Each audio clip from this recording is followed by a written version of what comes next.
La souffrance n'est pas une expérience marginale dans notre vie humaine, c'est quelque chose qui est omniprésent.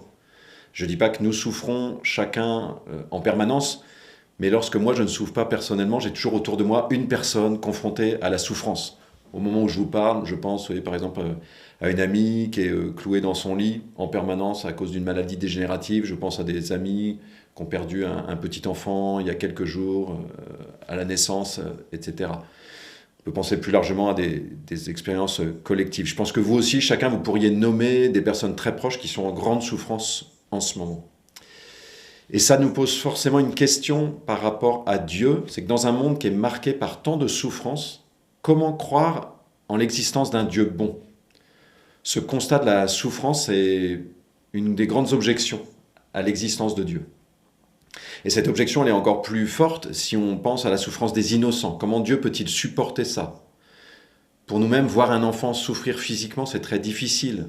Voir un enfant brisé par un abus, c'est scandaleux. Voir des populations entières qui sont exploitées par une poignée d'hommes de pouvoir qui abusent de leur position, c'est révoltant et notre sens inné de la justice se révolte intérieurement.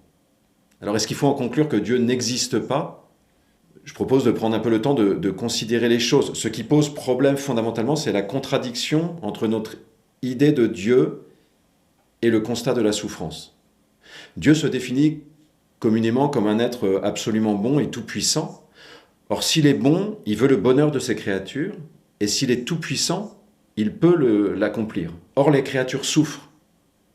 Elles ne sont pas parfaitement heureuses. Et donc, nous pouvons être tentés de conclure, donc Dieu n'existe pas. Mais si on dit ça, en fait, ça ne résout pas tout. Parce que si Dieu n'existe pas, alors nous n'avons plus de raison de nous scandaliser de la souffrance. C'est-à-dire s'il n'y a pas un Dieu juste, que reste-t-il sinon à se résigner? Et pourtant, nous sentons bien qu'il y a une part de nous-mêmes qui ne veut pas de ça, de cette résignation. Pourquoi? Eh bien peut-être parce qu'il y a en nous ce désir supérieur de justice, cette empreinte secrète d'un Dieu juste et bon. Et donc en définitive, la souffrance c'est un vrai problème parce que Dieu existe et qu'il est bon. C'est ça qui est difficile à penser, à sentir. Mais alors que dire face à ce scandale et ce paradoxe d'un Dieu aimant et d'un monde souffrant?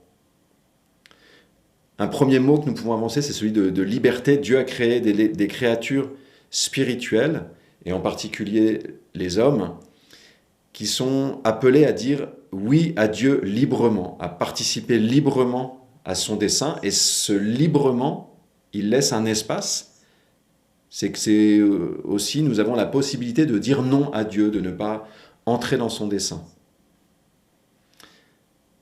La Bible, elle décrit ce refus possible, cette révolte, on pourrait dire, de l'homme, ce refus d'entrer dans une communion avec Dieu. Comment est-ce que c'est possible? On pourrait se dire, est-ce que ce n'est pas une erreur de Dieu, finalement, que les créatures puissent dire non à son projet? Eh bien, ce n'est pas une erreur dans le sens où la relation que nous avons avec Dieu, c'est une relation d'amour.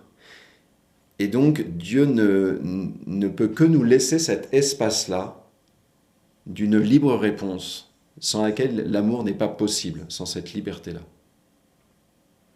Et donc, de cette désobéissance possible de l'homme, ça peut s'expliquer pour une part, ou ça donne un élément de compréhension du mal moral dans le monde, et jusqu'à un certain point, des effets de ce mal moral qui peuvent avoir une répercussion même jusque dans l'ordre physique, même si on ne peut pas rendre compte de tout. Mais une fois qu'on a dit ça, on n'a pas encore tout expliqué, ou même on n'a pas encore expliqué les choses. Mais je dirais même, ce serait un autre point, que c'est une tentation finalement pour l'homme face à la réalité du mal, de vouloir trouver à tout prix une explication. Au fond, le mal ne s'explique pas, parce que si nous l'expliquions, quelque part, nous en donnerions une forme de justification intellectuelle. Or, la Bible nous dit précisément l'inverse. La Bible nous dit que le mal est un scandale, c'est-à-dire qu'il y a quelque chose d'incompréhensible. Dans la Bible, on trouve sans arrêt ces questionnements de pourquoi la souffrance du juste. Ce sont des questions qui sont présentes dans la Bible. Et ultimement, ce que nous dit la Bible, c'est que Dieu ne donne pas une explication du mal, ou que la révélation, la Bible ne nous donne pas une explication du mal, mais plutôt nous dit la réponse de Dieu face à cette énigme du mal. Et la réponse de Dieu, c'est que face à la souffrance, eh bien, il vient lui-même vivre cette souffrance en son Fils Jésus, qui va endurer l'incompréhension, qui va endurer le rejet, qui va endurer la haine, des souffrances physiques jusqu'à l'accusation et la mise à mort. Donc Dieu, vous voyez, n'est pas un spectateur lointain de nos souffrances. Aussi fou que ça puisse paraître, en Jésus, il endure les souffrances. Et de cette manière, il vient rejoindre toute personne qui souffre. Il entre en communion avec toute personne qui souffre.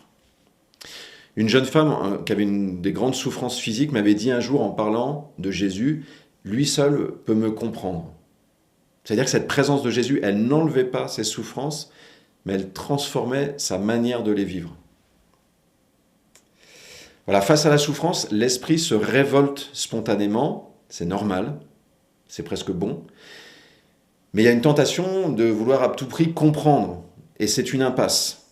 Et donc sans doute vous êtes frustré par cette vidéo qui ne vous apporte pas une explication claire que peut-être vous espériez. Il ne s'agit donc ni de se résigner au mal, ni de vouloir l'expliquer à tout prix rationnellement. Jésus ouvre une sorte de voie un peu mystérieuse, la communion dans la souffrance. Je vous laisse pour terminer avec cette belle citation de Lewis qui dit « Quand la souffrance doit être endurée, un peu de courage aide davantage que beaucoup de connaissances. Un peu de sympathie humaine aide davantage que beaucoup de courage. Et la plus infime touche de l'amour de Dieu aide bien plus que tout le reste. »